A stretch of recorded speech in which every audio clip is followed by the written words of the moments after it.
Es la hora de opinar, es la hora de Leo Zuckerman en su espacio, querido Leo, bienvenido. ¿Cómo estás, Pepe? Buenas noches. Pendiente y atento con el tema de la marcha con motivo del aniversario número 51 de la matanza de Tlatelolco, que es el punto conclusivo del movimiento estudiantil del 68. Pues mira, Pepe, hay muchas cosas que decir, pero yo quisiera empezar rescatando qué se celebra, qué se conmemora, más que celebrar, qué se conmemora el día de mañana, por qué 2 de octubre efectivamente no se olvida. 2 de octubre es un parteaguas en la historia política del país. A partir de ahí yo te diría comienza la democratización, la apertura del régimen político mexicano. 2 de octubre es también la conmemoración de los muertos que hubo ese día en la plaza de Tlatelolco. ¿Cuántos fueron, Pepe? Ni siquiera hay un consenso. La periodista italiana Oriana Fallaci dijo que miles.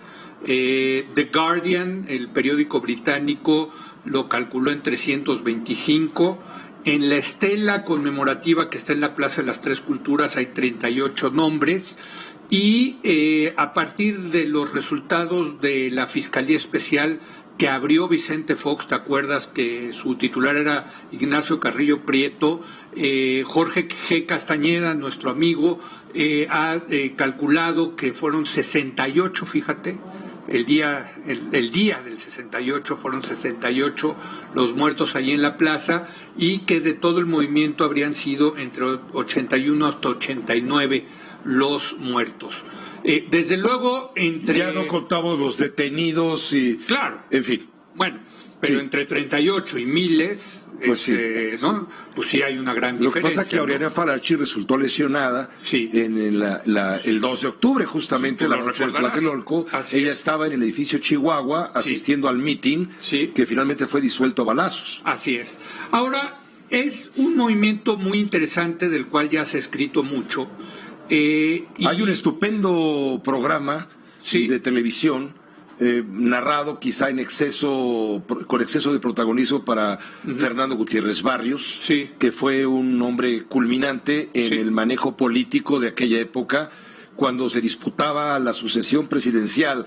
¿Dices tú la serie esta que está en Amazon Prime, la de Un extraño enemigo? En Amazon Prime, que hace un año... Jiménez Cacho lo hizo, a propósito de los 50 años, ¿verdad? Daniel Jiménez Cacho, a propósito de los 50 años, Sí, producida por Leopoldo Gómez, de Televisa. Buena, buena, no sé si te pareció. A mí me gustó, pero... Tiene sus asegúnes desde mi punto de vista. Bueno, pero... El protagonismo de la política se roba la acción, realmente, roba el valor que tuvo lo que tú estás señalando, el movimiento estudiantil que marcó un parteaguas en nuestra propia historia. Pero creo que lo que trataron de hacer los productores, ¿no? Como que concentrarse en las intrigas palaciegas, más que en el movimiento en sí. El movimiento en sí también se han escrito muchos pero no estudios, se atreve novelas. La serie a marcar esto que tú estás señalando. Lo que tú dices de el parteaguas. Pues mira, el parteaguas se ha escrito mucho, se han hecho documentales, en fin. Y yo sí quisiera aquí recordar, si me permites, a un día de la conmemoración, a varios de los líderes estudiantiles que pues ya se nos adelantaron, Pepe, ¿no?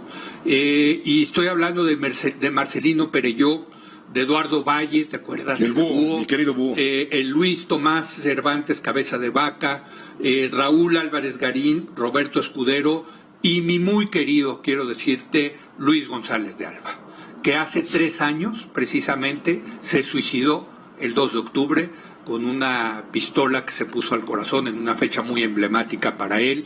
Y yo creo que el que más echó luz, si me permites decirlo, de todos los líderes del 68 fue precisamente el queridísimo Luis González de Alba, quien escribió libros al respecto, dio entrevistas.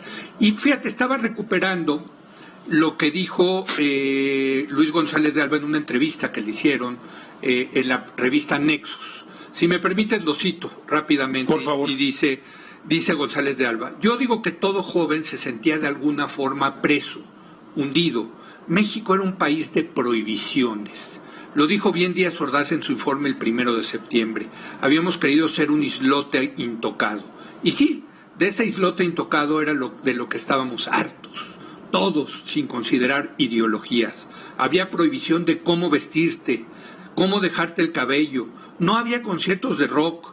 Las películas eran censuradas, algunas eran permitidas con cortes, pero otras simplemente eran prohibidas. Y en el movimiento estudiantil todo el mundo, de izquierda o derecha, encontró esa libertad que nunca había sentido.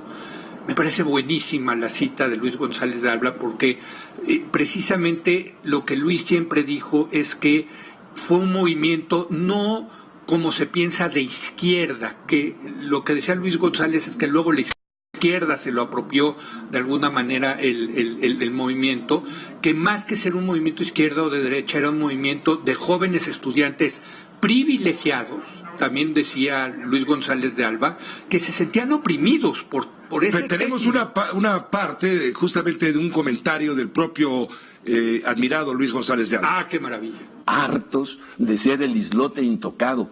Queríamos que toda esa marabunta, todo ese océano de cuestiones juveniles llegara a México. Quiero ir a un concierto de rock, quiero dejarme el pelo largo, quiero ir a los Beatles, quiero eso, todo eso, lo que estoy viendo en el mundo y no me lo dejan hacer. Por eso salimos a la calle y mataron a gente. No,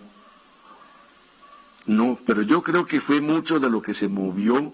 ¿Por qué los soldados de verde no sabían desde un principio, por parte de la defensa, oigan, tengan cuidado, en el tercer piso van a detener a los líderes y luego desde arriba van a disparar para dispersar a la gente?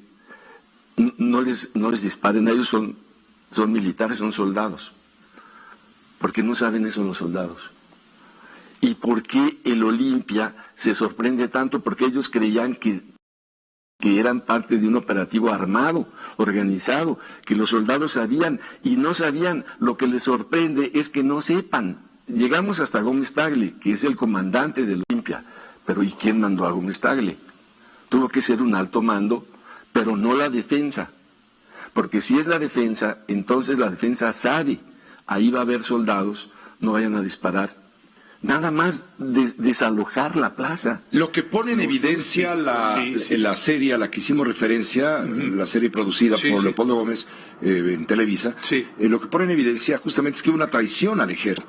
Bueno, las intrigas palaciegas claro, de la sucesión presidencial, que estaba todo lo que daba. Corona del Rosal, claro, jefe del gobierno Martínez Maratú, Luis Echeverría, claro, el Gutiérrez Barrios jugando en el tablero desde la Dirección Federal de Seguridad para Luis Echeverría, el gran confidente del presidente Díaz Ordaz, que era don Jesús Reyes Heroles, lo recordarás. ¿Cómo no? O sea, no se puede explicar, me parece, lo ocurrido el 2 de octubre del 68 sin esas intrigas palaciegas propias de la sucesión presidencial. Pero Reyes Heroles le renuncia a Díaz Ordaz a seguir siendo mediador en el conflicto. Sí. Bueno, y el rector, ¿no? El rector Javier Barrosierra, en fin, se ha escrito mucho al respecto, pero yo quisiera recuperar, porque el propio Luis lo dice en estas palabras que pusiste, de que había una diferencia entre el ejército, entre el batallón Olimpia,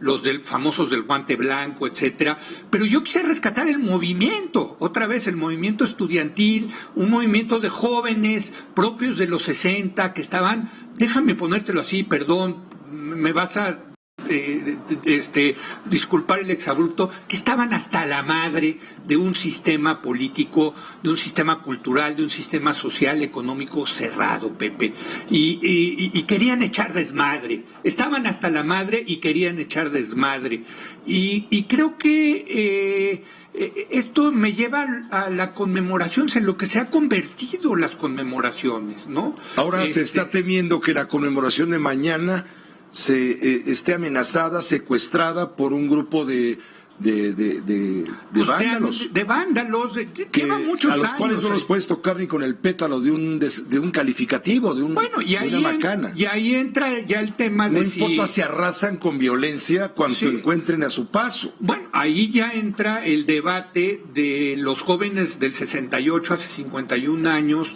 pedían libertad. No estaremos en un país lleno de prohibiciones. La pregunta es si no estamos 51 años después en un México lleno de permisiones, ¿no? en donde no los que piden libertad, sino libertinaje y anarquía, ¿no?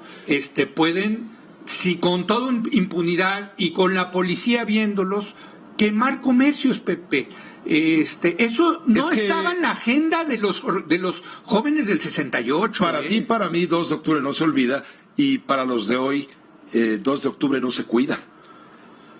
Pues ahí eso lo leí, Pepe, en algún lado el día de hoy, y me gustó porque la policía, que debe estar para garantizar el orden, porque tiene el monopolio de la fuerza de acuerdo con la ley, no actúa porque teme ser etiquetada de represora, lo cual es una orden del que manda más, que por ningún motivo la policía debe verse como tal, y mucho menos el gobierno que la comanda. Que dejó tal cicatriz, tal herida, que quizás no ha cicatrizado, la del 2 de octubre del 68, que el Estado quedó tocado quizás para siempre en una de sus funciones importantes, que es mantener el orden, y entonces quien ha aprovechado esa herida, pues han sido los grupos que les gusta el desorden, y el desorden llevado al extremo, me parece, de lo que vimos la semana pasada, Pepe, que es una barbaridad, la sola imagen. Con motivo de los 5 años de los 43 de Ayotzinapa. Protestantes, de gente protestante,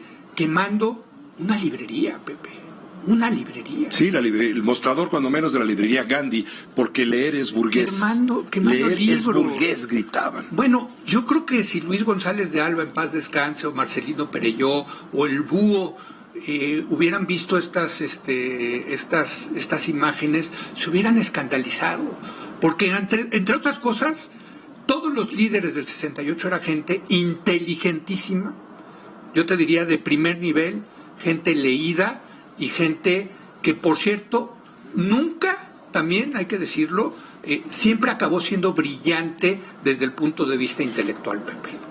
Leo Zuckerman, gracias por esta vocación. Gracias, Pepe, y a eso es lo que hay que conmemorar, me parece. Sí. El comienzo, la democratización, de la apertura de este movimiento que estaba hasta la madre y quería echar desmadre. Gracias, Leo. Gracias, Pepe. Buenas noches, Leo Zuckerman.